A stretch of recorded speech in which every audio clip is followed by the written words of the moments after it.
Hello दोस्तों, प्यारे बच्चों, कैसे हैं आप सब। उम्मीद करता हूं आप लोग बहुत अच्छे होंगे, सुरक्षित होंगे। तो आज हम बात करने वाले हैं हमारे विज्ञान के चौथे पार्ट के बारे में, यानी कि चैप्टर नंबर है 4, कक्षा छठी का ये विज्ञान का चौथा पार्ट है, जिसका टाइटल है वस्तुओं के समूह बनाना। यानी आज हम इस पार्ट को पूरा पढ़ने और समझने वाले हैं, जानेंगे कि क्या हमें समूह बनाना चाहिए, और अगर हम समूह बनाते हैं तो उसके क्या फायदे हैं, क्या हम घर के अंदर भी वस्तुओं को समूह में डालते हैं। तो चलिए पढ़ते हैं इस पाठ को और समझने की कोशिश करते हैं। उम्मीद करता हूं बच्चों आप लोग वीडियो को लास्ट तक देखेंगे, पूरा पाठ ध्यान से सुनेंगे, समझेंगे, और अगर आपको वीडियो पसंद आएगी तो वीडियो को लाइक, शेयर और चैनल को सब्सक्राइब करना तो बिल्कुल नहीं भूलेंगे। तो हमारे पास है चैप्टर नंबर 4 यानी लेसन नंबर 4, या फिर हम कहें अध्याय 4, वस्तुओं के समूह बनाना। जैसा कि टाइटल में हमने जाना कि हम वस्तुओं के समूहों के बारे में बात करेंगे। 4.1 हमारे चारों ओर की वस्तुएं। जैसा कि आप सभी जानते हैं बच्चों कि हम विभिन्न प्रकार के वस्तुओं से घिरे हैं। हमारे आसपास में बहुत सारी चीजें लकड़ियों से बनी है, बहुत सारी चीजें प्लास्टिक से बनी है, मिट्टी से बनी है, और बहुत सारी चीजें जो है वो धातु से बनी है। अब इन सभी चीजों को जब हम देखते हैं तो हम देखते हैं कि इनमें भी फिर बहुत सारी वैरायटी आती है। जैसे प्लास्टिक की ही वस्तुएं, कोई लाल है, कोई नीली है, कोई पीली है। प्लास्टिक की ही वस्तुएं अगर हम देखें तो कोई हार्ड प्लास्टिक है, कोई सॉफ्ट प्लास्टिक है।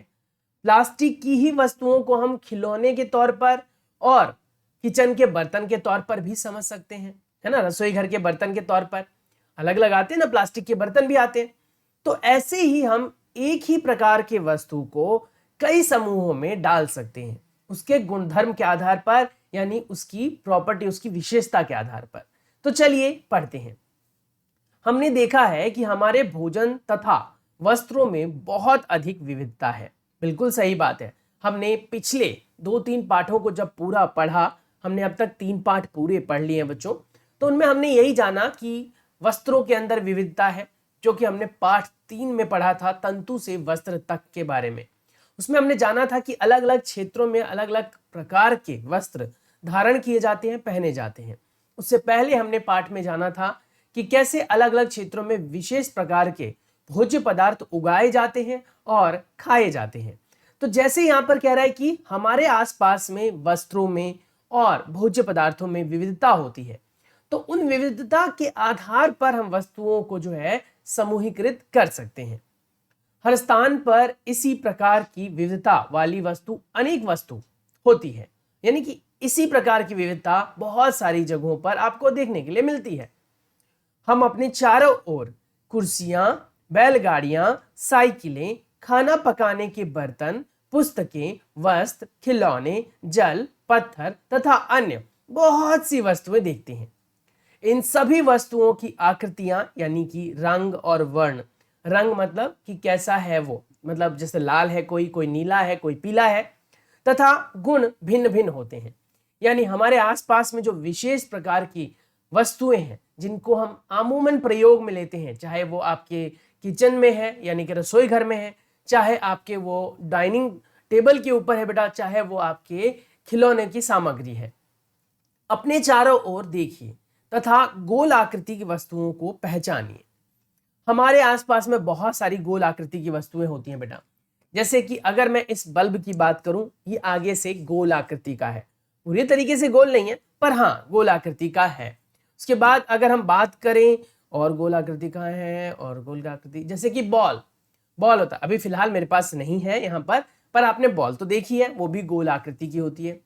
हमारे आसपास में और भी बहुत सारी गोल आकृति की चीजें होती हैं, तो उनको देखिए और पहचानिए।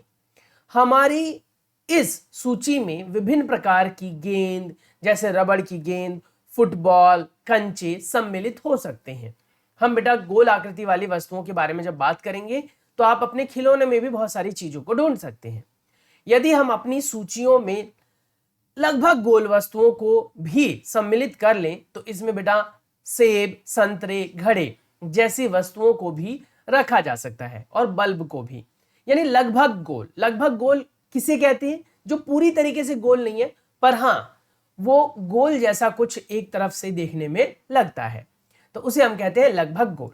मान लीजिए हम ऐसी वस्तुओं पर ध्यान दें जैसे कि बेटा यहाँ पर विशेष प्रकार की वस्तुएं आप देख सकते हैं, ताला चाबी है, ये खिलौना है, ये कांच का ग्लास है बेटा। उसके बाद ये देखिए जो पेपर में पंच करने वाला मशीन होता है वो है, फ्लॉपी डिस्क है जिसका इस्तेमाल पहले डाटा स्टोरेज के लिए करते थे, ऐसे ज्योमेट्री बॉक्स है, ग्लव्स है, सीडी है, और बेटा ये मोबाइल फोन है, ये पेपर जो वेट है वो है। तो विशेष प्रकार की वस्तु है, यहाँ पर आप कपड़ा देख सकते हैं।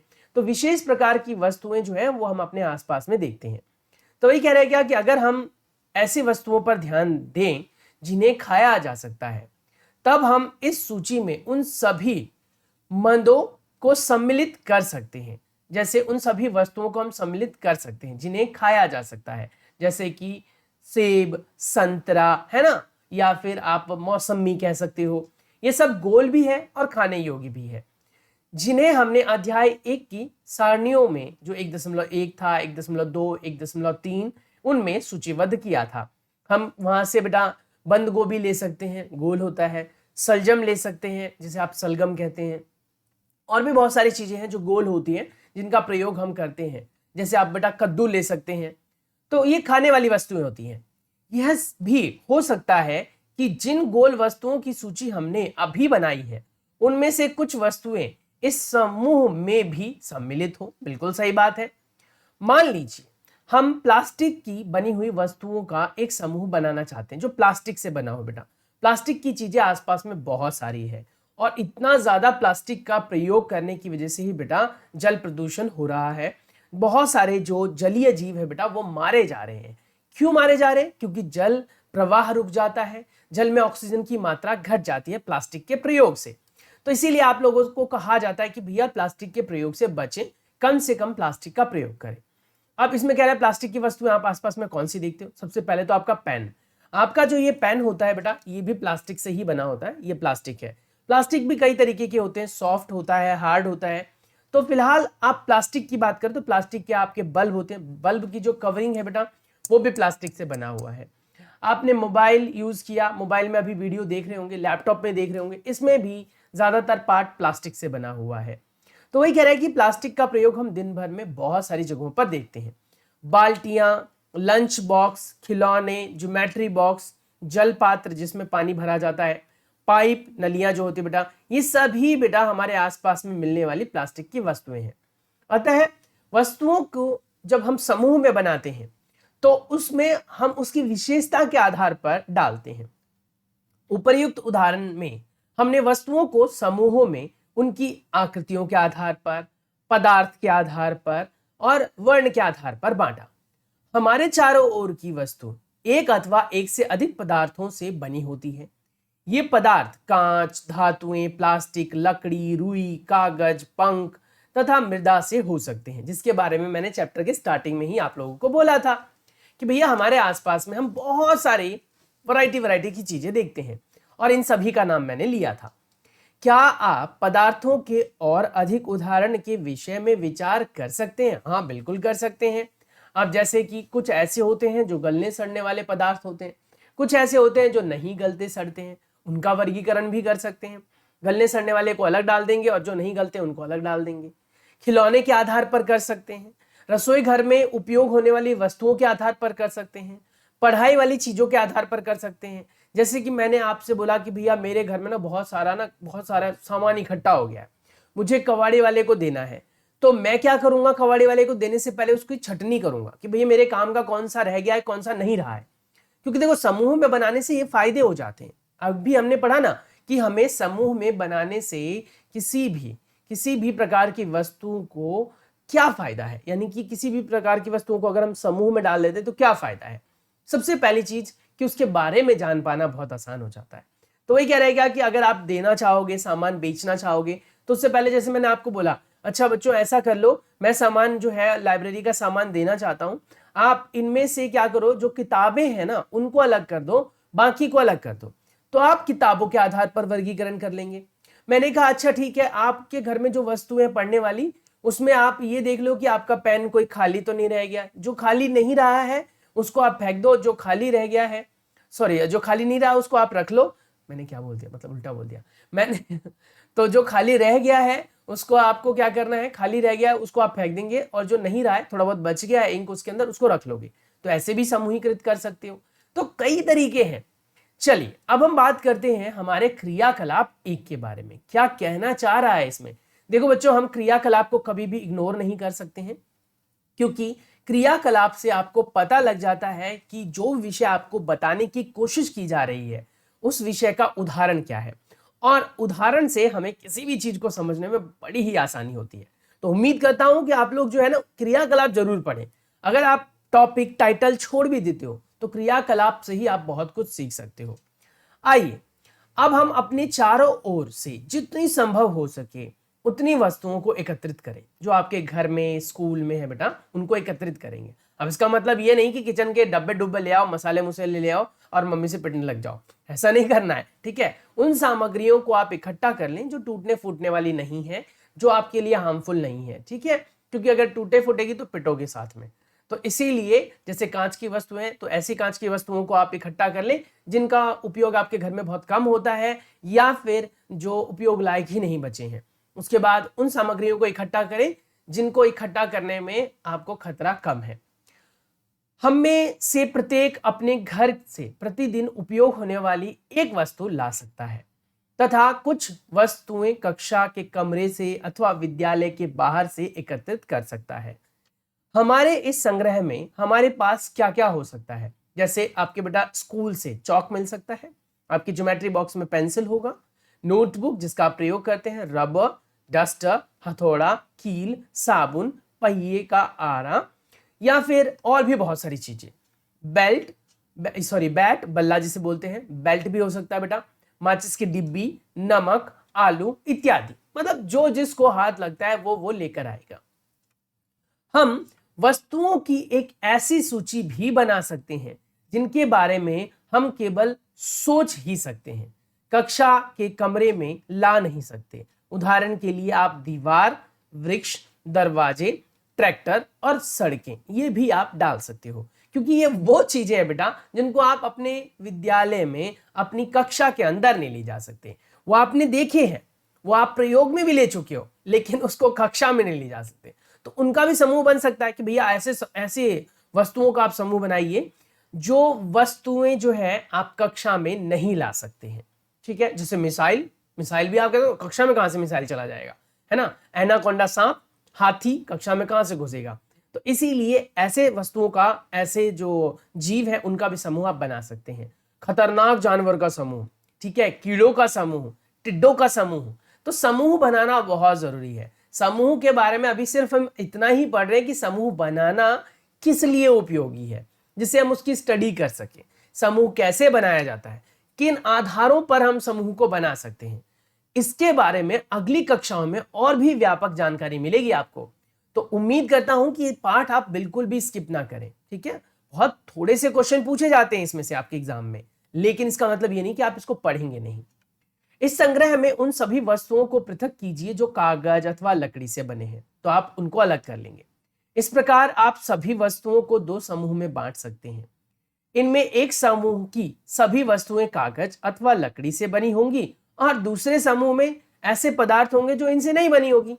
तो समूह करना मतलब क्या हो गया, बांटना।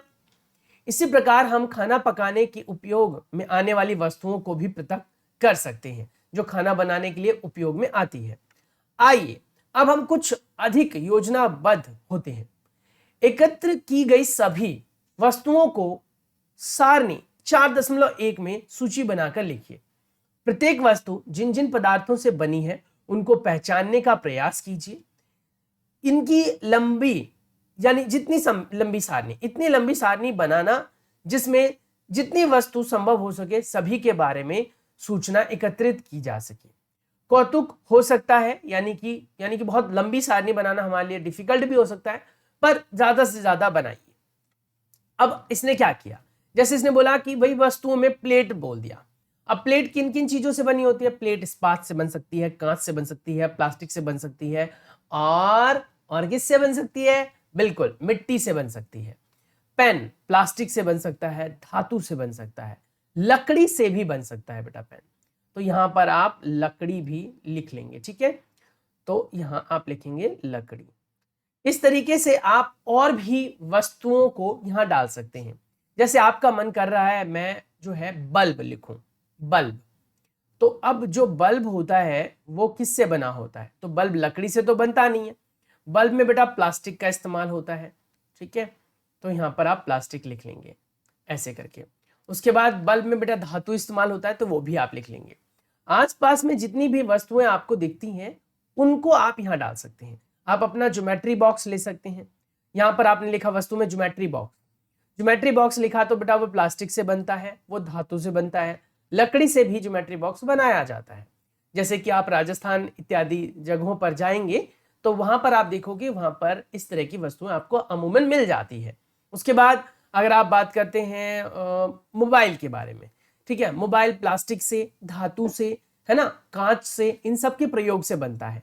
तो जिन पदार्थों से वो वस्तुएं बनी है उनके बारे में आपको लिख लेना है। तो अपने आसपास में बहुत सारी चीजें आप देखेंगे, तो अब यहाँ पर टेबल भरवाने का मतलब ही नहीं बनता, क्योंकि आप खुद भी भर सकते हैं, है ना। आप इतने समझदार है कि नहीं है? बिल्कुल है, मुझे तो भाई आप पर पूरा भरोसा है। अब आपको खुद पर है या नहीं वो आपको देखना है। तो अगर आपको खुद पर भरोसा है तो इस तालिका के अंदर बेटा सिर्फ 2 जगह खाली छोड़ी गई है, 2 और जोड़कर आप 4 वस्तुओं के नाम बना यहां पर लिखकर, और बेटा यहां पर आप पदार्थ जिनसे बने हैं वो आप लिख देंगे। और अगर आपको लगता है कि मेरे साथ शेयर कर सकते हैं आप, तो मुझे व्हाट्सएप कर देंगे। तो वही कह रहा है कि इस तरीके से हम जो है ना वर्गीकृत कर सकते हैं, समूह में डाल सकते हैं। बूझो यह जानना चाहता है कि क्या हमने यह पता लगाया कि कुछ पदार्थ का उपयोग एक से अधिक प्रकार की वस्तुओं को बनाने में किया जाता है? बिल्कुल सही जवाब।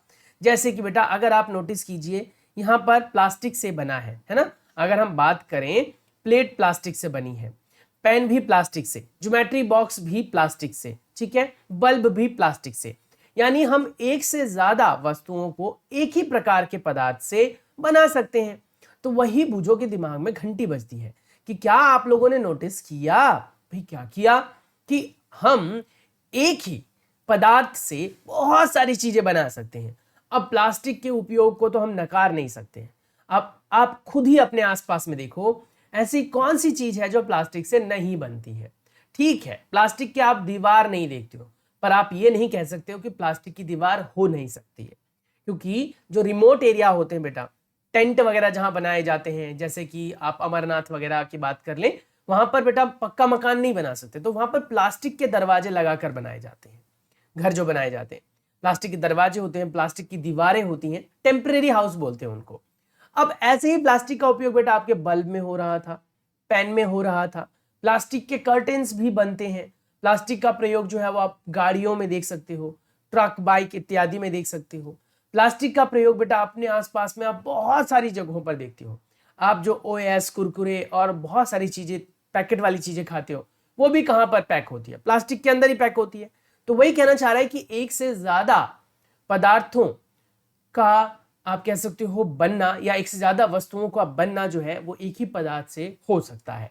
यानी मोटे तौर पर हम कहें कि एक ही पदार्थ से, या हम कह सकते हैं एक ही प्रकार के तत्व से हम कई सारी वस्तुएं बना सकते हैं।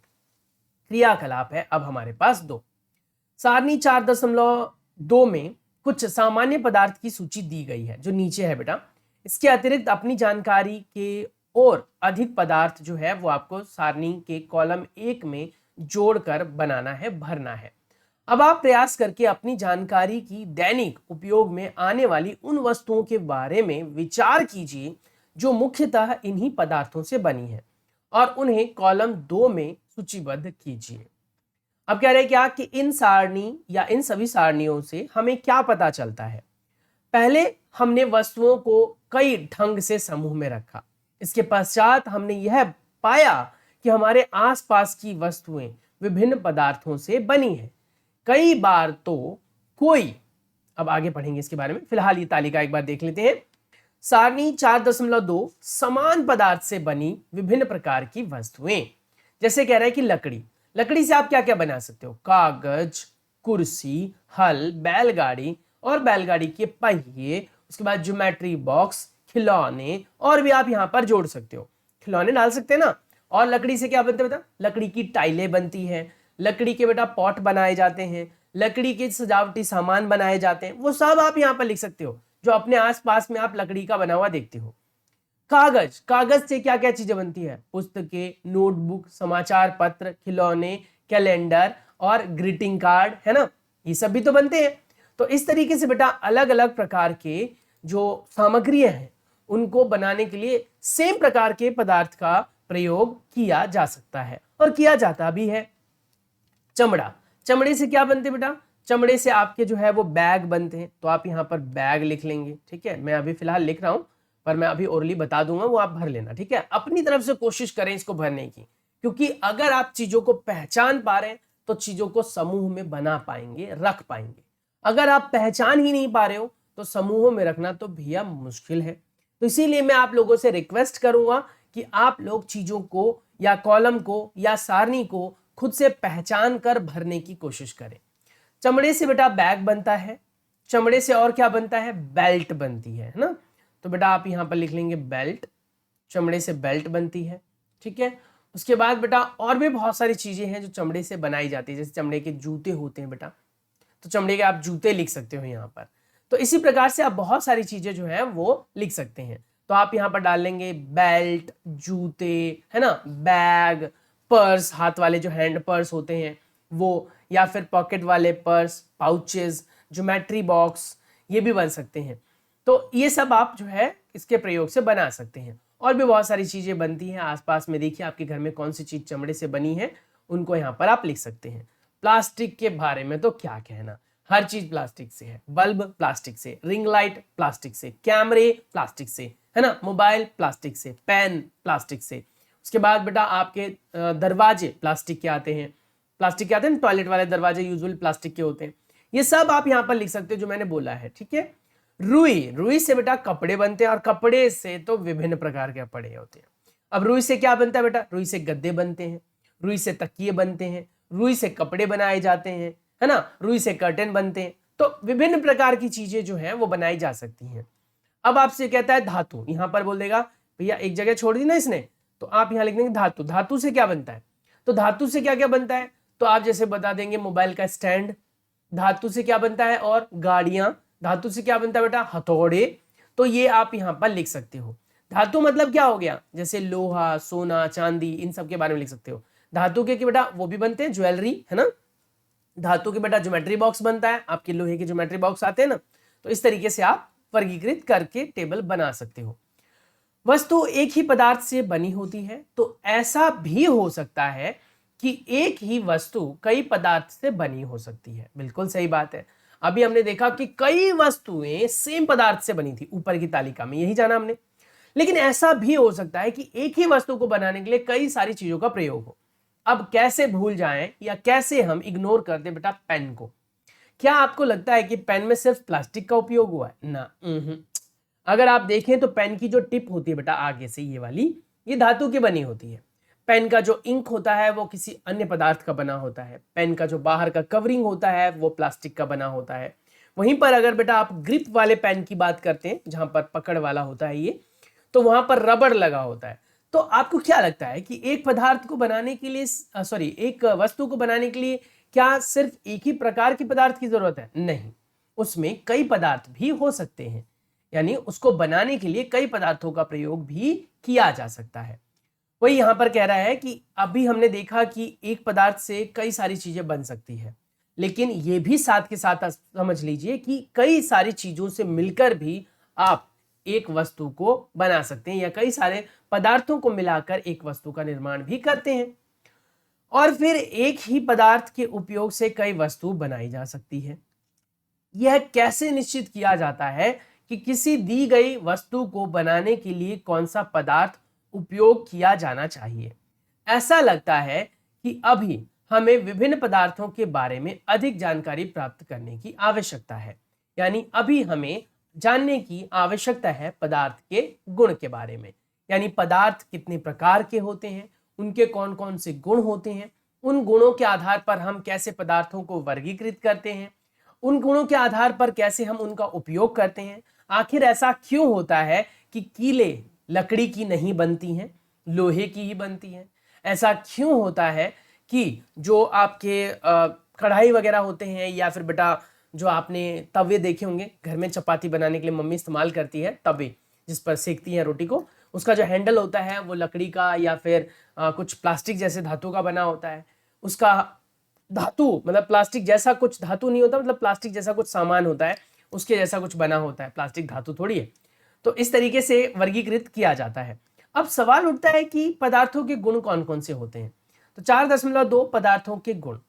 क्या आपने कभी यह जानने का प्रयास किया है कि गिलास कपड़े का क्यों नहीं बनाया जाता है? अरे भाई, गिलास कपड़े का बना होगा तो क्या होगा भैया, कपड़े के गिलास बनाओगे, पानी डालोगे, सारा पानी निकल जाएगा। यानी कि कपड़े के अंदर छोटे छोटे से छेद होते हैं, उन छेदों से पानी बाहर निकल जाएगा, कपड़ा पानी को रोक नहीं पाएगा, है ना। तो वही कह रहा है कि क्या आपने जानने की कोशिश की है? बिल्कुल, ये तो हमें पता है। अरे सर कैसी बात कर रहे हो, मतलब गिलास और वो भी कपड़े का? इम्पॉसिबल, बन ही नहीं सकता। अध्याय 3 में कपड़े के एक टुकड़े के साथ जो प्रयोग करके हमने किया था वो याद कीजिए। यह ध्यान रखिए कि मतलब हमने उसमें प्रयोग किया था बेटा, जो कपड़े सिले जाते हैं वो ऐसे होते हैं। तो वही यहां पर बताने की कोशिश कर रहा है कि कपड़े के प्रयोग को जो हमने किया था वो यहां पर ध्यान दीजिए। गिलास का उपयोग सामान्यतः द्रवों को रखने के लिए किया जाता है। द्रव्य वो होते हैं बेटा जैसे कि लिक्विड जिन्हें बोलते हैं, जो बह सकते हैं। इसीलिए अब यदि हम कपड़े का गिलास बनाएं तो क्या हमारा यह कार्य काफी हास्यवाद नहीं होगा? यानी कि क्या इसमें हमें हंसी नहीं आएगी? बिल्कुल आएगी। मतलब क्या लॉजिक बनता है, मतलब कपड़े का गिलास सच में। तो वही कह रहा है क्या कि ये तो बड़े मूर्खता वाली बात लगेगी हमें। गिलास बनाने के लिए हमें कांच, प्लास्टिक, धातु अथवा कोई ऐसा पदार्थ चाहिए जो जल को रोक सकता हो। ठीक है, वही लिखा है, चाहिए जो जल को रोक सकता हो। इसी प्रकार खाना पकाने वाले पात्र के लिए कागज का उपयोग करना भी कोई बुद्धिमानी का कार्य नहीं माना जाएगा, क्योंकि जैसे ही आप खाना पकाने जाओगे कागज जल जाएगा। तब हम कह सकते हैं या देख सकते हैं कि हमारे द्वारा किसी वस्तु को बनाने के लिए किसी पदार्थ का चयन किया जाना बहुत ज्यादा जरूरी है, वो भी विशेष प्रकार के पदार्थ। यानी सभी पदार्थों से सभी वस्तुएं तो नहीं बनाई जा सकती ना। अब जैसे आप बोले कि मेरे को कपड़े के जूते चाहिए, कपड़े के जूते बन सकते हैं जो आप सिर्फ घर में पहन सकते हैं। ऊन के जूते बना लेते हैं जो सर्दी में हम पहन लेते हैं, पर क्या ऊन के जूते पहनकर आप रोड पर जा सकते हो? नहीं भाई, गंदा हो जाएगा, कीचड़ में जाओगे, पानी घुस जाएगा, गंदा हो जाएगा पूरा। बना सकते हो पर उपयोगी नहीं होगा। क्या हम धातु के जूते पहन सकते हैं? पहन सकते हैं, बना सकते हैं, पर उपयोगी नहीं है। अब लोहे के जूते पहनकर आपको बोला जाए चलने के लिए, कितनी परेशानी होगी हमें, है ना। तो इसीलिए बना सकते हैं, पर सवाल ये उठता है कि क्या वो उपयोगी होगा। तो इसीलिए विभिन्न प्रकार की वस्तुओं को बनाने के लिए अलग अलग पदार्थों का चयन किया जाता है उनके गुणधर्म के आधार पर। उस पदार्थ के गुणों तथा उपयोग की जाने वाली वस्तु के प्रयोजन पर निर्भर करता है कि हम उसका प्रयोग किस चीज को बनाने के लिए कर रहे हैं। अतः पदार्थों के वह सब गुण क्या है जो उसके उपयोग के लिए महत्वपूर्ण होते हैं। नीचे कुछ गुणों के बारे में दिखाई गई है, विवेचना की गई है, एक्सप्लेन किया गया है। तो चलिए पढ़ते हैं और जानते हैं। पदार्थ का सबसे पहला गुण वो है दिखावट। यानी पदार्थ दिखने में कैसा है, चमकीला है, रंगीन है या फिर रंगहीन है, मतलब कैसा है। तो वही कह रहे हैं यहां पर कि सबसे पहला गुण है बेटा दिखावट। क्योंकि देखो, अगर मैंने बोला कि आप इस हिस्से को देखिए, ये स्टैंड है, क्या ये चमकता हुआ महसूस हो रहा है? तो ये दिखावट से आपको पता लगा। मैंने बोला पीछे ये कुछ ठोस पदार्थ है, देख नहीं पता लग गया और इससे तो चोट लग जाएगी, है ना।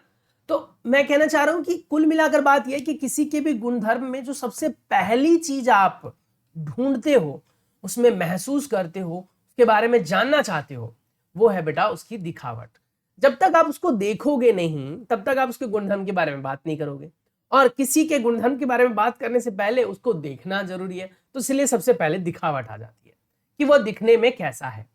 तो वही कह रहा है यहां पर दिखावट। पदार्थ प्रायः एक दूसरे से भिन्न दिखाई देते हैं। लकड़ी लोहे से बिल्कुल भिन्न दिखाई देती है, लोहा तांबे से अथवा एल्यूमिनियम से भिन्न दिखाई पड़ता है। परंतु फिर भी लोहे, तांबे और एल्यूमिनियम में कुछ सामान्यताएं हो सकती है जो लकड़ी में नहीं पाई जाती हैं। यानी कहने का मतलब हो सकता है कि वस्तुएं दिखावट के तौर पर अलग हो। अब देखिए आप, सोना और जो चांदी होता है बेटा, उनके बीच में अंतर तो कोई भी बता सकता है ना। सोना कैसा होता है, वो बहुत चमकीला होता है, मतलब नाम ही है वो सोना, गोल्डन कलर होता है उसका, उसका कलर ही गोल्डन है, मतलब उसके कलर को नाम ही दे दिया हमने गोल्डन कलर। तो कहने का मतलब वो कुछ अलग ही है वो धातु।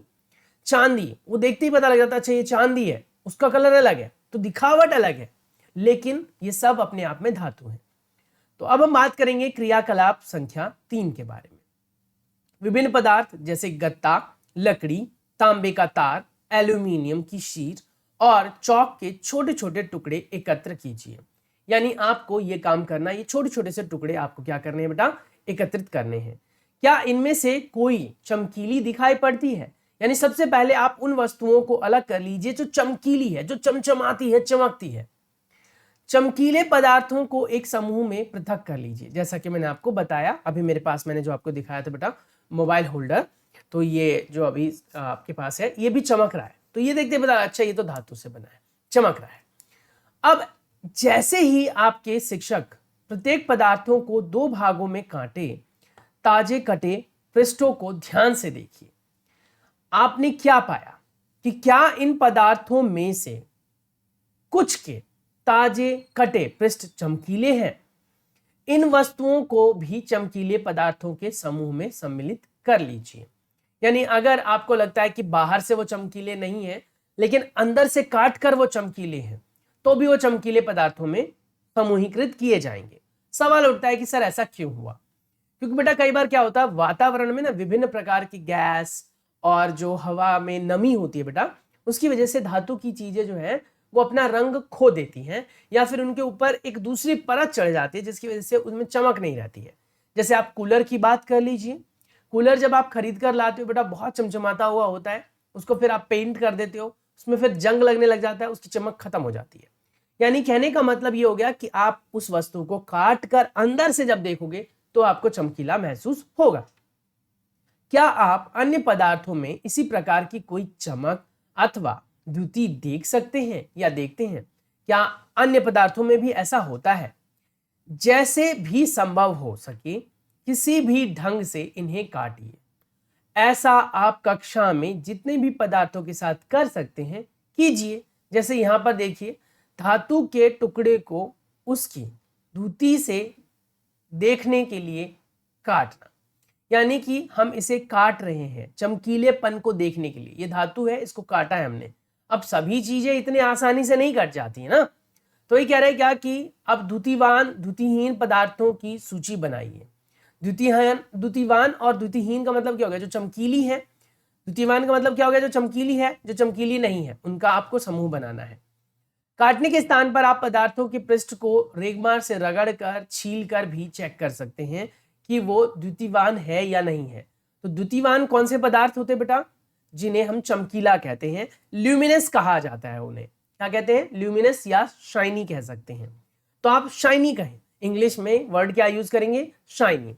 और हिंदी में क्या है बेटा? ये द्युतिवान। तो द्युतिवान पदार्थों के बारे में हम जान सकते हैं। पदार्थ जिनमें एक प्रकार की द्युति होती है वे पदार्थ प्रायः धातु होते हैं, यानी कि एक प्रकार की चमक होती है उनमें, तो वो क्या होते हैं? धातु। लोहा, तांबा, एल्यूमिनियम तथा सोना, चांदी ये धातुओं के उदाहरण हैं। कुछ धातुएं बहुधा अपनी चमक खो देती हैं, यानी द्युतिहीन बन जाती हैं और निष्प्रभ हो जाती है या दिखने लगती है।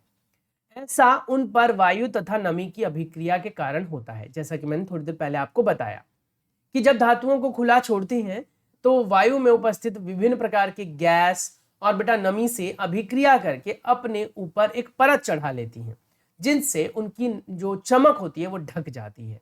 इसीलिए हमें केवल ताजे कटे पृष्ठ को ही द्युति देख पाते हैं, या उसको ही हम द्युति के रूप में समझ पाते हैं, या फिर आप कह सकते हो महसूस कर पाते हो।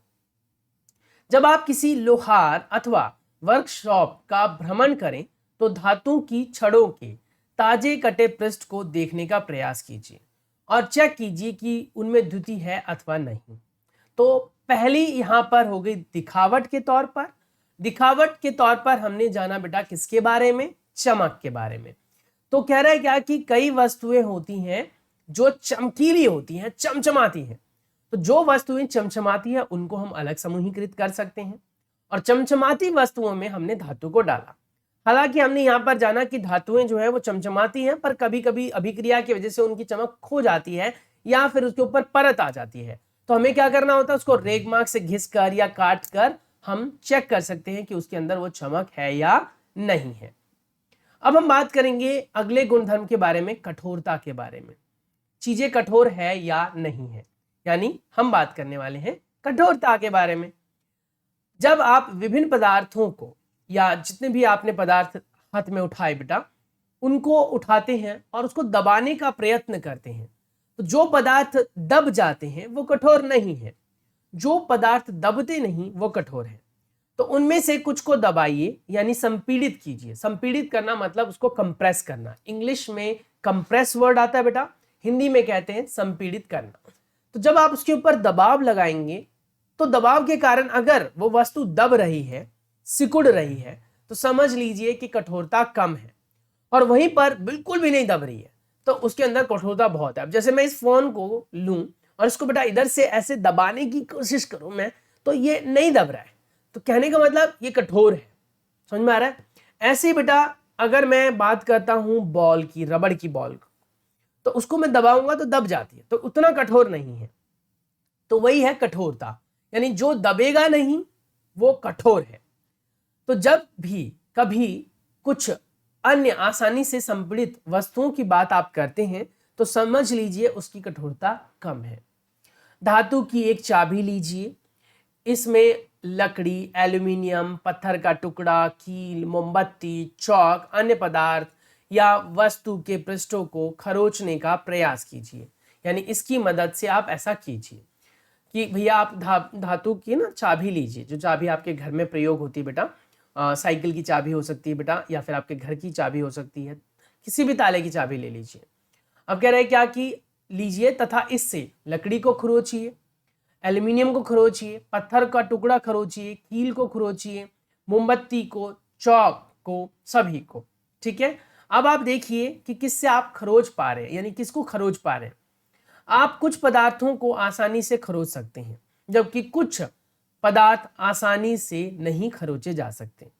वे पदार्थ जिन्हें आसानी से संपीड़ित किया जा सकता है अथवा खरोचा जा सकता है, ठीक है, वे पदार्थ जिन्हें आसानी से संपीड़ित किया तथा खरोचा जा सकता है वो कोमल पदार्थ कहलाते हैं, जबकि जो पदार्थ आसानी से संपीड़ित नहीं किया जा सकता या फिर जिन्हें खरोचा नहीं जा सकता आसानी से, वो कठोर पदार्थ कहलाते हैं।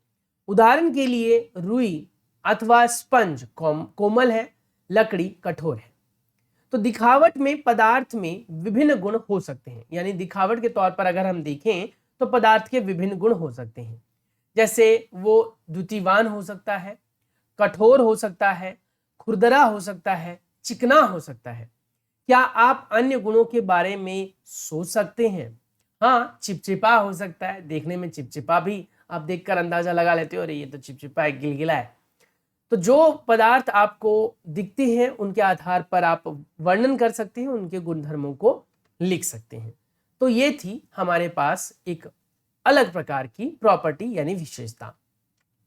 अब हम बात करेंगे विलय अथवा अविलय के बारे में। विलय का मतलब होता है बेटा घुल जाना, और अविलय का अर्थ हुआ जो घुलता नहीं है। कई पदार्थ ऐसे होते हैं जो पानी में घुलनशील होते हैं, घुल जाते हैं। कई पदार्थ ऐसे होते हैं जो पानी में घुलते ही नहीं, मतलब घुलनशील नहीं होते हैं, अविलय होते हैं। तो इस चीज को समझने के लिए हम क्रियाकलाप संख्या 4 को देखेंगे, यानी विलय अथवा विलय के बारे में जानने के लिए हम ये क्रियाकलाप करने वाले हैं। कुछ ठोस पदार्थ जैसे चीनी, नमक, चॉक पाउडर, बालू तथा लकड़ी के बुरादे के नमूने एकत्र कीजिए। कांच के 5 गिलास लीजिए, ठीक है, कांच के 5 गिलास लीजिए। प्रत्येक गिलास में लगभग 2/3 तक जल भर दीजिए, यानी लगभग उसमें 2/3 जल भरना है, यानी मोटा मोटा हिसाब लगा लीजिए, आधे से थोड़ा सा ज्यादा भरना है आपको, ठीक है। पहले गिलास में कुछ मात्रा में चम्मच भरकर चीनी लीजिए, दूसरे में नमक लीजिए और बाकी के शेष गिलासों में आप अन्य चीजें डाल सकते हैं। प्रत्येक गिलास की अर्धवस्तु को चम्मच से या फिर अंतर्वस्तु को चम्मच से विलोड़ित कीजिए या फिर धीरे धीरे हिलाइए। यानी आपको क्या करना है बेटा, उसमें चीनी डालना है, नमक डालना है, आप बेटा उसमें गुड़ डाल सकते हो, हनी डाल सकते हो, उसमें रेत डाल सकते हो, ठीक है, उसमें लोहे की कील डाल सकते हो। 5-6 गिलासों में ऐसा कर लेना है और हिलाना शुरू कीजिए और देखिए कि किसमें चीज पहले घुल जाती है, कौन सी चीज पहले घुल जाती है। जो सबसे पहले घुलेगी वो सबसे ज्यादा विलेय है और जो घुलेगी ही नहीं वो अविलेय है। कुछ मिनट तक प्रतीक्षा कीजिए, प्रेक्षण कीजिए और पता लगाइए कि जल में मिलाए गए पदार्थ का क्या होता है। वो घुल जाता है। अपने प्रेक्षण को सारणी में नोट कीजिए। चलिए अब हम सारणी में नोट करते हैं। फिलहाल यहां पर दिखा रखा है क्या लुप्त होता है और क्या नहीं। यानी यहां पर चित्र में आप देख सकते हैं बेटा कि आप गौर से अगर देखें तो इसमें बहुत सारी चीज डाली गई थी और इसमें से बहुत सारी चीजें जो थी वो घुल नहीं पाई, वो ऊपर आ गई। यहाँ पर देखो ये पूरा काला काला दिख रहा है और काफी सारी चीजें घुल भी गई। अब क्या घुली क्या नहीं घुली उसके बारे में हम सारणी से पता करते हैं।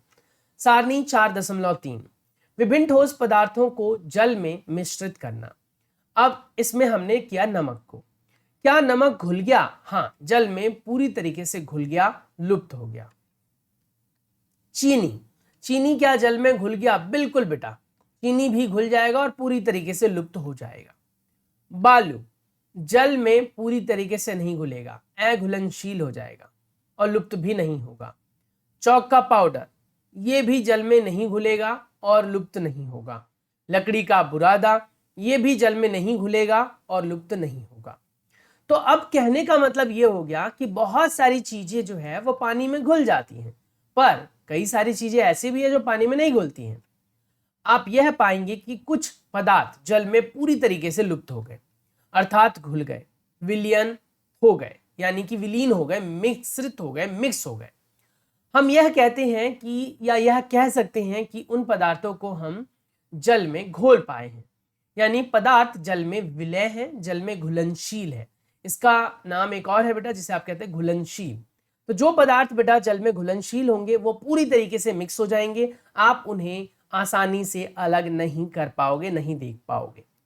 वहीं पर जो पदार्थ नहीं घुलते हैं या फिर मिश्रित नहीं हो पाते हैं, काफी समय तक गिलास में रखने के बावजूद भी लुप्त नहीं होते हैं, ऐसे पदार्थों को अविलेय या फिर अघुलनशील कहते हैं। चूंकि जल बहुत से पदार्थों को विलीन कर सकता है, इसीलिए हमारे शरीर के प्रकारों में भी इसकी एक महत्वपूर्ण भूमिका है। यही वजह है बेटा कि हमारा शरीर द्रव्य के रूप में जल लेता है। हमें पानी की आवश्यकता होती है। जब आप खाना खाते हो, खाना को पचा लेते हो, तो उससे निकला हुआ जो पोषण है बेटा, उसको शरीर के सभी भागों तक पहुंचाने के लिए हमें जल की आवश्यकता होती है। जल द्वारा ही वो अवशोषित होता है, वो रक्त में मिश्रित होता है और फिर रक्त उसे प्रवाहित करके पूरे शरीर में पहुंचा देता है।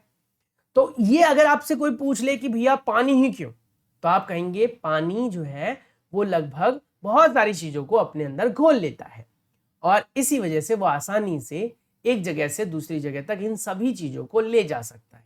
समझ में आ गया? चलिए अब हम क्रियाकलाप नंबर 5 करेंगे। कहता है क्या? सिरका, जिसका प्रयोग बेटा अचार बनाने के लिए, सलाद में भी करते हैं। नींबू का रस, सरसों का तेल, नारियल का तेल, मिट्टी का तेल और अन्य द्रव्य के नमूने एकत्रित कीजिए। कांच का ग्लास लीजिए। कांच का ही क्यों, हमारे घर में कांच के ग्लास तो प्रयोग मम्मी करने ही नहीं देती है। करते भी होगे तो बहुत डर लगता होगा कहीं फूट ना जाए। कांच का ही क्यों बोल रहा है? क्योंकि कांच के ग्लास में बेटा आप आर पार देख सकते हो, वो पारदर्शी होता है ना, इसीलिए। इसे आधा जल से भर लीजिए, यानी पूरा नहीं भरना है, आधा भरना है। अब इसमें चम्मच भरकर कोई द्रव्य मिलाइए जो आपकी मर्जी है और भली भांति विलोड़ित कीजिए। इसके 5 मिनट के लिए इसे छोड़ दीजिए और प्रेक्षण कीजिए कि क्या यह द्रव्य जल में मिश्रित हुआ, सरसों का तेल, सिरका, नींबू इत्यादि। तो आप पाएंगे कि सिरका मिल जाएगा, नींबू का रस मिल जाएगा, सरसों का तेल नहीं मिलेगा, नारियल का तेल नहीं मिलेगा, मिट्टी का तेल नहीं मिलेगा। और भी कोई द्रव्य है, जैसे कि आपके घर में बेटा दूध है तो दूध आप ले सकते हो, आपके घर में बेटा रूह अफ़ज़ा होता है वो ले सकते हो, तो और भी नमूने आप लेकर कर सकते हो। तो कुछ चीजें होती है जो पानी में घुल जाती है, कुछ चीजें ऐसी होती है जो पानी में नहीं घुलती है, यानी कि अघुलनशील। जितने अधिक अन्य द्रव्य आपको उपलब्ध हो सकते हैं उनको आप लीजिए और इस क्रियाकलाप को दोहराइए और प्रेक्षण को सारणी 4.4 में लिखिए। हम यह देखते हैं कि कुछ द्रव्य जल में पूरी तरीके से मिश्रित हो जाते हैं, यानी पूरी तरीके से घुल गए, जिनके बारे में देख पाना, समझ पाना आसान नहीं है डायरेक्टली। तो वही कह रहा है क्या कि वो पूरी तरीके से घुल जाते हैं, हमें पता भी नहीं चलता वो कहाँ गए। कुछ ऐसे द्रव्य हैं जो मिश्रित नहीं होते हैं, जिनको आप घोलेंगे तब तक तो ठीक है, उसके बाद छोड़ते ही वो एक परत बना लेते हैं। तो वही सारी चीजें आपको यहाँ पर बेटा तालिका में भरनी है, यानी सारणी में भरनी है। सारणी 4.4 कुछ सामान्य द्रव्यों की जल में विलयता। सिरका भली भांति मिश्रित हो जाता है, नींबू का रस भी बेटा भली भांति मिश्रित हो जाता है, नारियल का तेल नहीं होता, ठीक है, यहाँ पर बेटा नहीं मिश्रित होगा, ये भी नहीं मिश्रित होगा, ये भी नहीं मिश्रित होगा। समझ में आ गया? तो सिर्फ सिरका और नींबू का रस ही मिल पाएगा अभी हमारे पास जो नमूने हैं इनमें से। बाकी अगर आपने दूध लिया है बेटा तो दूध मिल जाता है, रूह अफ़ज़ा लिया वो भी मिल जाता है, उजाला लिया वो भी मिल जाता है। बूझो यह सुझाव देता है कि हमें यह भी जांच करनी चाहिए कि हमने जो क्रियाकलाप 5 में जिन द्रव्यों का उपयोग किया, क्या जल के अतिरिक्त किसी अन्य द्रव्य में भली भांति मिश्रित हो जाते हैं। पहेली यह जानने के लिए उत्सुक है कि क्या गैसों या गैसें भी जल में मिल जाते हैं। हाँ, कुछ गैसें हैं बेटा जो जल में मिल जाते हैं, यानी अभी हम बात कर रहे हैं विलयता के बारे में। पहले हमने जाना बेटा कि ठोस क्या जल में विलय होते हैं, तो ठोस में भी बेटा हमने अलग अलग ठोसों की बात की। हमने ठोस में बात की किसकी? हमने बात की धातु की, चौक की, हमने बात की बेटा नमक की, हमने बात की चीनी की। तो उनमें से कुछ जो थे वो विलय हो पा रहे थे, कुछ विलीन हो जा रहे थे, मिल जा रहे थे, पता ही नहीं चल रहा कहाँ गए। फिर हमने बात की लिक्विड की, यानी द्रव्य की, कि भैया जब हम पानी के अंदर जो है वो तेल डालेंगे, नींबू का रस डालेंगे या फिर अन्य पदार्थ डालेंगे जो आसपास में आपके द्रव्य उपस्थित है, तो उनमें से कितने घुल पाते हैं, कितने नहीं घुल पाते हैं। उसके बाद कहते हैं क्या कि क्या गैस भी घुल पाते हैं। बिल्कुल बेटा, कुछ गैस हैं जो मिल जाते हैं। आपको पता होना चाहिए मछली सांस कैसे लेती है, पानी में उपस्थित ऑक्सीजन से। पानी में ऑक्सीजन कहां से आता है? तो जो वायुमंडलीय ऑक्सीजन है बेटा वो पानी के अंदर जाकर घुल जाता है और उसी घुले हुए ऑक्सीजन को मछलियां अवशोषित करती हैं। तो क्या समझ में आ रहा है कि क्या जल के अंदर गैस घुल जाती है? बिल्कुल सही बात है। कुछ गैसें जल में विलय हैं जबकि अन्य नहीं है। सामान्यतः जल में कुछ गैसें थोड़ी मात्रा में विलीन होती हैं। उदाहरण के लिए जल में विलीन ऑक्सीजन गैस जल में रहने वाले जंतुओं, पादपों की उत्तरजीविता के लिए महत्वपूर्ण है। जैसे बेटा मैंने आपको मछली के बारे में बताया। क्लियर हो गया? तो अभी तक हमने क्या पढ़ा? अभी तक हमने बेटा पढ़ा देखने के आधार पर कि चमकीला है या नहीं है। तो हमने कहा भैया दिखावट के आधार पर चमकीली वस्तुएं होती है जो मुख्यतः धातु की होती हैं, ठीक है। अब इसका मतलब ये नहीं है कि धातु ही सिर्फ चमकीली होती है, अधातु भी चमकीली होती है, जैसे कि आयोडीन बेटा, जिसके बारे में अभी फिलहाल आपको नहीं बताया गया है। उसके बाद हमने बोला कि अगर आपको वो नहीं देख पा रहे तो काट कर देख लो। उसके बाद हमने कठोरता के बारे में जांच की कि कौन कौन सी चीजें कठोर है। जिनको आप दबा पा रहे हो वो कठोर नहीं है, वो कोमल है, और जिनको नहीं दबा पा रहे वो कठोर है। उसके बाद हमने जाना कि विलय और अविलय के बारे में भी। विलय के बारे में जानते हुए पहले हमने ठोस को मिलाया, फिर द्रव्य को मिलाया, अब गैस को मिलाया। अब हम बात करेंगे बेटा उसके तैरने के बारे में। वस्तु जल में तैरती है अथवा डूब सकती है, यानी कि वस्तु जो है, जो भी वस्तु आपको दी गई है बेटा, वो जल में तैरती है या डूबती है, उसके बारे में आपको बताना है। मतलब वो तैर भी सकती है और वो डूब भी सकती है। सवाल उठता है कि वो तैरती है या डूबती है, ये किस पर आधारित होगा, आश्रित होगा। तो चलिए इसको भी समझ लें जरा। क्रियाकलाप 4 में करते समय आपने यह ध्यान दिया होगा कि जल में अविलेय ठोस जल से पृथक हो जाते हैं। क्रियाकलाप 5 में भी आपने कुछ द्रव्यों को ऐसा ही होते देखा होगा। तेल को बेटा जब आप पानी में डालोगे, उसको हिलाओगे और कुछ देर के लिए छोड़ दोगे, तो वो तेल ऊपर आ जाता है और ऊपर एक परत बना लेता है, ऊपर एक परत बन जाती है। तो जो परत ऊपर बनी वो किस वजह से? क्योंकि वो जल पर तैर पा रहा है। यानी कई चीजें तैरती है, कई चीजें डूब जाती है। अब इस क्रियाकलाप को करने के लिए आसपास में जो सामान है वो आप ले सकते हैं, जैसे धातु की कील ले लीजिए और लकड़ी का, सूखी लकड़ी का टुकड़ा ले लीजिए और बेटा चौक ले लीजिए। ऐसे उसको पानी में डालिए और देखिए कि कौन सी चीज डूब रही है, कौन सी चीज तैर रही है। इनमें से कुछ पदार्थ हैं जो मिश्रित नहीं हो पाए और जल के या तो पृष्ठ पर बैठ गए, नीचे बैठ गए, या फिर कुछ पदार्थ ऐसे हैं जो जल के ऊपर तैरने लगे। जैसे बेटा यहाँ पर चित्र में दिखाया गया है, जल में डूबती और तैरती हुई वस्तुएं। आप नोटिस करो, आपको यहाँ पर पत्थर के टुकड़े हैं छोटे छोटे, सिक्का है बेटा, उसके बाद चाबी है, ये धातु से या कठोर वस्तुओं से बनी है, ये डूब गई। वहीं पर अगर बात करें स्पंज की या लकड़ी के टुकड़े की, जो सूखी लकड़ी है बेटा, पत्ते की, या फिर प्लास्टिक और रबड़ के बॉल की, ये सब बेटा तैरने वाली वस्तुएं हैं। तो वही कह रहा है क्या कि अगर आपने ऑब्जर्व किया तो कहता है कि कई चीजें जो है वो पानी में तैरती है और कई चीजें पानी में डूब जाती है। वही कह रहा है कि आकर तैरने लगती है और डूब जाती है। अन्य डूबकर गिलास के तली में पहुंच जाती है। क्या यह सही नहीं है? बताइए। हाँ, बिल्कुल ऐसा ही है। हम ऐसे बहुत से उदाहरण देखते हैं जो जल को अगर पदार्थ, मतलब जल के अंदर अगर पदार्थ को डाला जाए तो वो तैरते हैं, अन्यथा वो डूब जाते हैं। अब यही कह रहा है कि किसी तालाब में आप सूखी पत्ती को गिराइए और कंकड़ को फेंकिए, तो आप देखते हैं कंकड़ ऊपर नहीं तैरता है, जबकि सूखी पत्ती जो है बेटा तैरती है। शहद की कुछ बूंदों को आप पानी में लीजिए गिलास में और डालिए, तो वो देखेंगे अब वो भी डूब जाता है। बूझो यह जानना चाहता है कि आखिर कैसे पता चले कि कौन सी वस्तु जल में तैरेगी, कौन सी डूबेगी, या फिर अगर कोई वस्तु जल में डूबती है या तैरती है तो उसके पीछे कारण क्या है।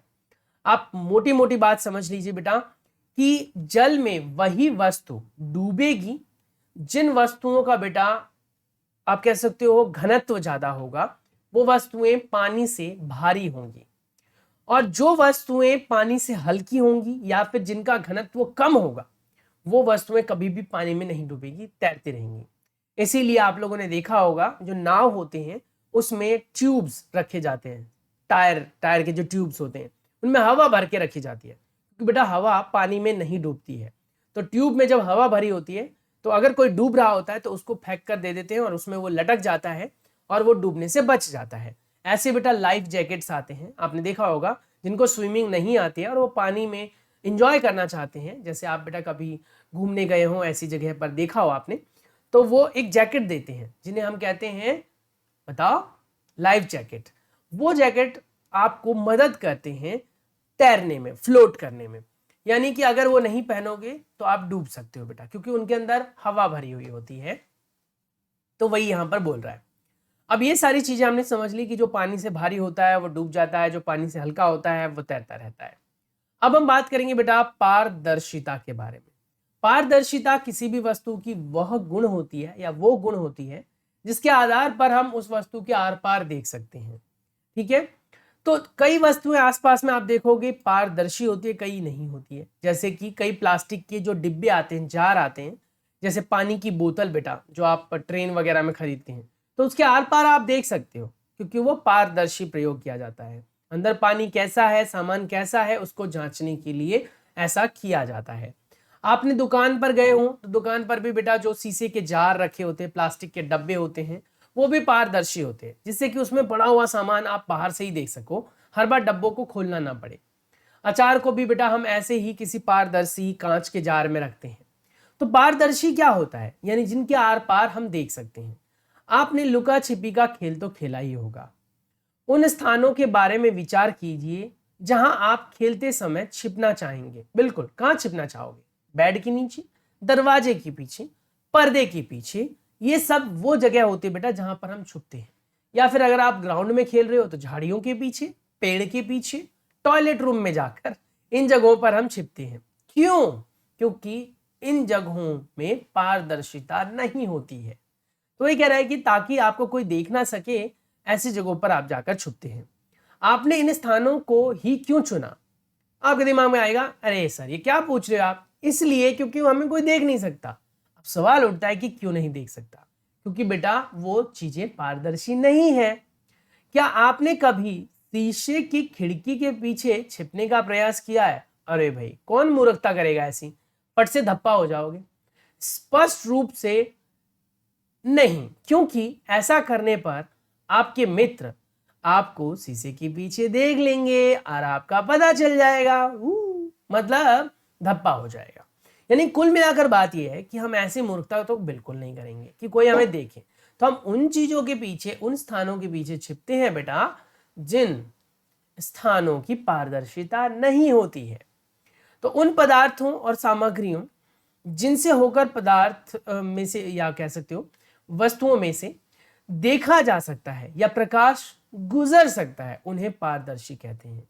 यानी ऐसे पदार्थ बेटा जिन पदार्थों के आर पार देखा जा सकता है, उन्हें हम पारदर्शी पदार्थ कहते हैं। ध्यान से सुनना, ऐसे पदार्थ जिनके आर पार देखा जा सकता है, जैसे कांच, जल, वायु, प्लास्टिक, ये सब पारदर्शी हैं। प्रायः दुकानदार में जो दुकानदार इस्तेमाल करते हैं बिस्किट वगैरह, मिठाइयाँ वगैरह, वो कांच के जार में, कांच के पारदर्शी चीज़ों में ही रखते हैं। आपके जो बेटा सजावटी वो होते हैं या फिर बुक सेल्फ होती हैं, तो आपने देखा होगा कि कहीं ना कहीं वो भी शीशे से बना होता है, जिससे कि आप सजावटी चीज़ों को बाहर से देख सकें और सजावटी चीज़ें गंदी ना हो। अलमारी में भी बेटा हम कुछ हिस्से जो है शीशे के बना लेते हैं, जिससे अंदर की चीज़ों को हम कुछ हिस्से बोल रहा हूँ, अंदर की चीज़ों को हम देख सकें।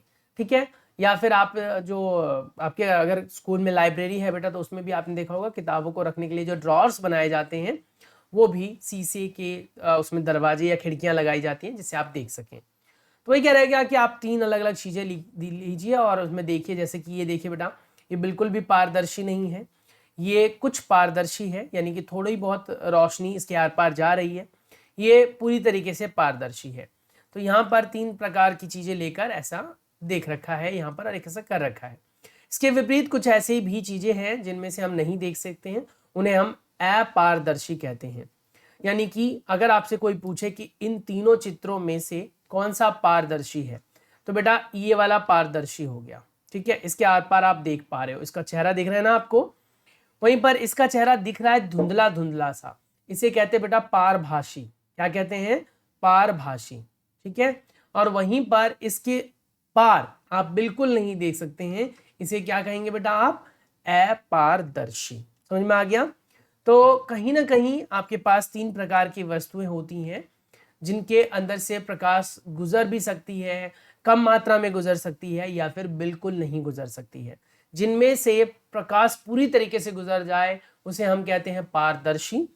जिनमें से प्रकाश थोड़ी मात्रा में गुजरे उसे हम कहते हैं पारभाषी। जिनमें से बिल्कुल भी प्रकाश ना गुजर सके उसे हम कहते हैं अपारदर्शी। आप यह नहीं बता सकते कि बंद लकड़ी के डब्बे के अंदर क्या है, गत्ते के डिब्बे में क्या है, धातु के पात्र के अंदर क्या है। क्यों नहीं बता सकते? क्योंकि ये सभी बेटा पारभाषी या फिर अपारदर्शी होते हैं। या तो इनमें से देखा नहीं जा सकता या बहुत कम देखा जा सकता है। तो फिलहाल अगर हम बात करें लकड़ी के बॉक्स की, तो इसमें से नहीं देख सकते। गत्ते के डिब्बे में से हम नहीं देख सकते हैं, धातु में से नहीं देख सकते हैं, क्योंकि ये सभी क्या है? अपारदर्शी। कुछ पारभाषी हो जाते हैं, जैसे कि अगर मान लीजिए काफी समय तक आप अपने घर में नहीं हैं, तो आपकी खिड़कियों के ऊपर धूल मिट्टी जम जाती है। तो जब आप धूल मिट्टी वाले शीशे से पार देखने की कोशिश करते हैं, तो आपको दिखता तो है पर धुंधला दिखता है, बहुत कम दिखता है, तो वो बेटा पारभाषी हो जाता है। लकड़ी, गत्ता, धातुएं सब अपारदर्शी है। क्या अब हम यह समझ सकते हैं कि बिना किसी भ्रांति के सभी पदार्थों को, वस्तुओं को पारदर्शी और अपारदर्शी रूप से समूहीकृत किया जा सकता है? चलिए, तो कहता है कि कागज की शीट लीजिए और क्रियाकलाप 6 कीजिए। चलिए क्रियाकलाप 6 कर लेते हैं। कागज की शीट, ठीक है, और प्रदीप्त बल्ब को देखिए। यानी कागज की शीट लीजिए और उससे प्रदीप्त बल्ब को देखिए। इस संबंध में अपने प्रेक्षण को नोट कीजिए। अब कागज की शीट के बीच में 2-3 बूंद खाने का जो तेल, मक्खन या फिर बेटा जो भी आपके आसपास में तेल है उसका प्रयोग कर सकते हैं। सरसों तेल आप ना लगाएं, पीला होता है, थोड़ा कम दिखेगा पार। मैं सजेस्ट करूंगा आप उसमें नारियल तेल डाल सकते हैं, लगा सकते हैं, या फिर रिफाइंड का प्रयोग कर लें। कागज के उस भाग से जहां पर आपने तेल लगाया था प्रदीप्त बल्ब को दोबारा देखिए। क्या आप उस बल्ब को देख पा रहे हैं? हाँ, कुछ कुछ हमें दिख रहा है।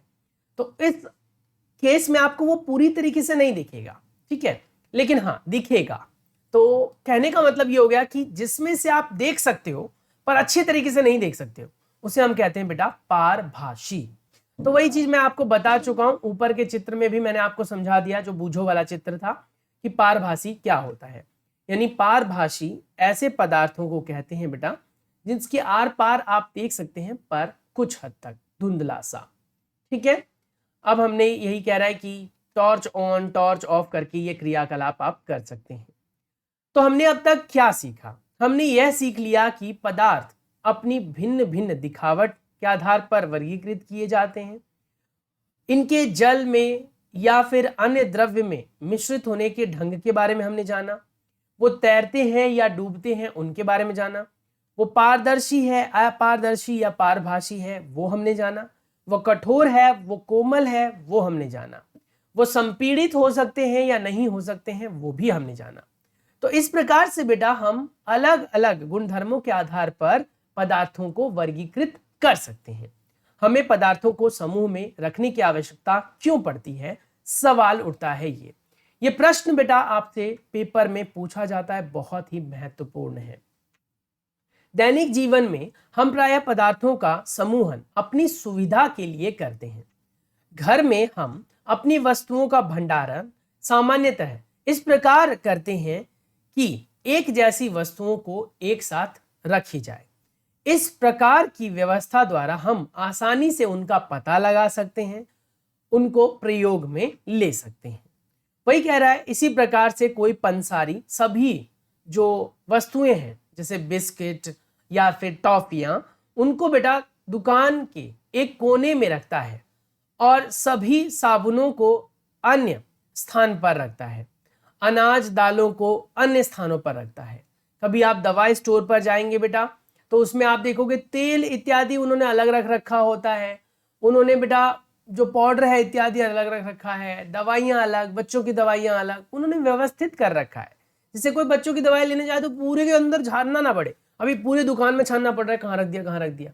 भैया हम क्या करेंगे, व्यवस्थित कर लेंगे। उधर है बच्चों की, तो अब क्या बोला मैंने, उधर है, तो वहां जाकर मैं सिर्फ देखूंगा, अच्छा ये सामान है, ठीक है। अब जैसे हम समूहीकृत करते ना, तो ये सब फायदे हैं। तो ये कह रहा है इस प्रकार से समूहन के लाभप्रद होने का एक दूसरा कारण भी है। पदार्थों को इस प्रकार समूह में बांटकर उनके गुणों का अध्ययन करना, उनके गुणों के बारे में जानना, पैटर्न को अवलोकन करना सुविधाजनक हो जाता है। इस विषय में और अधिक अध्ययन हम कुछ अगली कक्षाओं में करेंगे, जिसके बारे में बेटा मैंने आपको थोड़ी देर पहले भी बताया था। आ गया सभी को समझ में पूरे पाठ में क्या है? लगभग मैं 1 घंटा 4 मिनट ले चुका हूं और इस चैप्टर को मैंने समझाने की कोशिश की। आपने बहुत सारे गुणधर्मों के बारे में जाना। हमने जाना कठोरता के बारे में, विलयता के बारे में, खुरदरे चिकनेपन के बारे में। चलिए इन सभी चीज को एक बार प्रमुख शब्द से फिर से रिवाइज कर लेते हैं। कठोर, कठोर वो वस्तुएं होती हैं जिनको दबाया ना जा सके, जिनको संपीड़ित ना किया जा सके, जिनको तोड़ना आसान ना हो। अविलेय, उन वस्तुओं को अविलेय कहा जाता है जो पानी में बेटा प्रायः नहीं घुलते हैं, उन्हें अविलेय कहते हैं। जैसे रेत को पानी में डालना। उसके बाद है द्युतिमय यानी चमकीला। जो धातु वाली वस्तुएं होती हैं वो प्रायः चमकीली होती हैं, देखते ही आपको चमकीली वस्तु के बारे में पता चल जाता है। पदार्थ, पदार्थ हमारे आसपास के उन सभी चीजों को कहते हैं जिनका मास होता है, वजन होता है बेटा, और जो जगह घेरते हैं, जिनका वजन होता हो और जो जगह घेरते हैं। इनके बारे में मैंने अभी बताया, सिर्फ अगले वीडियो के अंदर मैं आपको डिटेल में लिखकर आंसर दूंगा। उसके बाद है बेटा धातु। धातु के बहुत सारे गुणधर्म हैं। धातु बेटा प्रायः चमकीले होते हैं, कठोर होते हैं, पानी में नहीं घुलते हैं। अपारदर्शी उन वस्तुओं को कहते हैं जो पानी में जो आर पार, जिनके आर पार नहीं देखा जा सकता है, उन्हें हम कहते हैं अपारदर्शी। अपारदर्शी वस्तुओं के आर पार हम नहीं देख सकते हैं क्योंकि उनमें से प्रकाश नहीं गुजर सकता। हम किसी भी वस्तु के आर पार तभी देख सकते हैं जब उसके अंदर से प्रकाश गुजर सकता हो। उसके बाद है बेटा खुरदुरा। जो चीजें चिकनी नहीं होती हैं, उबड़ खाबड़ होती है, उन्हें खुरदुरा कहते हैं। विलय, जो पानी में घुल जाते हैं, उन्हें विलय कहते हैं। पारभासी, पारभासी होते हैं जिनमें से थोड़ा बहुत देखा जा सकता है लेकिन साफ नहीं देखा जा सकता। पारदर्शी उन वस्तुओं को कहते हैं जिनके आर पार हम देख सकते हैं। तो ये सारी बातें हैं जो आपको ध्यान रखनी है। चलिए अब हम जरा सारांश के बारे में बात कर लेते हैं। क्या है ये सारांश? सारांश मतलब होता है बेटा पूरे पाठ का रिव्यू, यानी आपने जो कुछ भी पढ़ा वो क्या था। हमारे चारों ओर की वस्तुएं अनेक प्रकार के पदार्थों से बनी हैं। और पदार्थ क्या होते हैं बेटा? जिनका द्रव्यमान होता है और जो जगह घेरते हैं। उसके बाद किसी दिए गए पदार्थ का उपयोग बहुत सी वस्तुओं के निर्माण के लिए किया जा सकता है। किसी वस्तु को केवल एक ही पदार्थ से भी बनाना संभव हो सकता है तथा विभिन्न पदार्थों के प्रयोग से भी। जैसे बेटा पायल, पायल बेटा सिर्फ और सिर्फ चांदी से बनाई जाती है, तो एक ही प्रकार के पदार्थ से बन गया। वहीं पर बेटा अगर हम बात करते हैं खाना बनाना या फिर अन्य वस्तुओं के बारे में, तो उनमें बहुत सारी चीजों का प्रयोग होता है। या मोबाइल की बात कर लो, इसमें बेटा शीशा भी प्रयोग में है, प्लास्टिक भी है, धातु भी है। विभिन्न प्रकार के पदार्थों के गुण भिन्न भिन्न होते हैं। अलग अलग पदार्थ बेटा अलग अलग गुणधर्म के होते हैं, तभी वो अलग अलग है। सिंपल सी बात है। अगर सभी पदार्थों के समान गुण होंगे तो फिर वो अलग अलग वर्गीकृत क्यों किए जाएंगे? कुछ पदार्थ दिखावट में चमकदार होते हैं जबकि कुछ नहीं होते हैं। कुछ खुरदुरे होते हैं, कुछ नहीं होते हैं। कुछ चिकने होते हैं, कुछ नहीं होते हैं। स्पर्श करके आप ये पता लगा सकते हैं कि वो कोमल है, खुरदुरा है या नहीं है।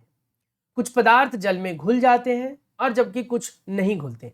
जो जल में घुल जाते हैं उन्हें विलय कहते हैं। जो जल में नहीं घुलते उन्हें अविलय या अघुलनशील कहते हैं। कुछ पदार्थ जैसे कांच पारदर्शी होते हैं जिनके आर पार हम देख सकते हैं। कुछ पदार्थ अपारदर्शी होते हैं जिनके आर पार आप बिल्कुल भी नहीं देख सकते, जैसे दीवार। कुछ पदार्थ पारभासी होते हैं जिनके आर पार हम थोड़ा बहुत देख सकते हैं। पदार्थों को उनके गुणों में समानता और विभिन्नता के आधार पर हम वर्गीकृत करते हैं। वस्तुओं को सुविधा तथा उनके गुणों के अध्ययन के लिए हम समूहीकृत करते हैं या समूहों में रखते हैं। तो ये था बेटा पूरा पाठ जिसके बारे में हमने अच्छा खासा डिस्कशन किया। सारी चीजें मैंने डिटेल में प्यार से थोड़ा थोड़ा करके समझाया है। नेक्स्ट वीडियो के अंदर मैं आपको इस पूरे चैप्टर का रिव्यू दूंगा। आधे घंटे के अंदर मैं पूरे चैप्टर का आपको रिवीजन करके बताऊंगा। तो अगर आपने डिटेल इन्फॉर्मेशन पढ़ ली है बेटा, तो आपके एग्जाम टाइम में रिवीजन वाला वीडियो आपकी हेल्प करने वाला है। तो उम्मीद करता हूं कि आपको वीडियो पसंद आई होगी। चैनल के साथ आप जुड़े रहेंगे। अगर बेटा वीडियो सच में अच्छी लगी है तो वीडियो को लाइक, चैनल को शेयर, सब्सक्राइब जरूर करें। Stay tune, take care, bye bye. जय हिंद, जय भारत।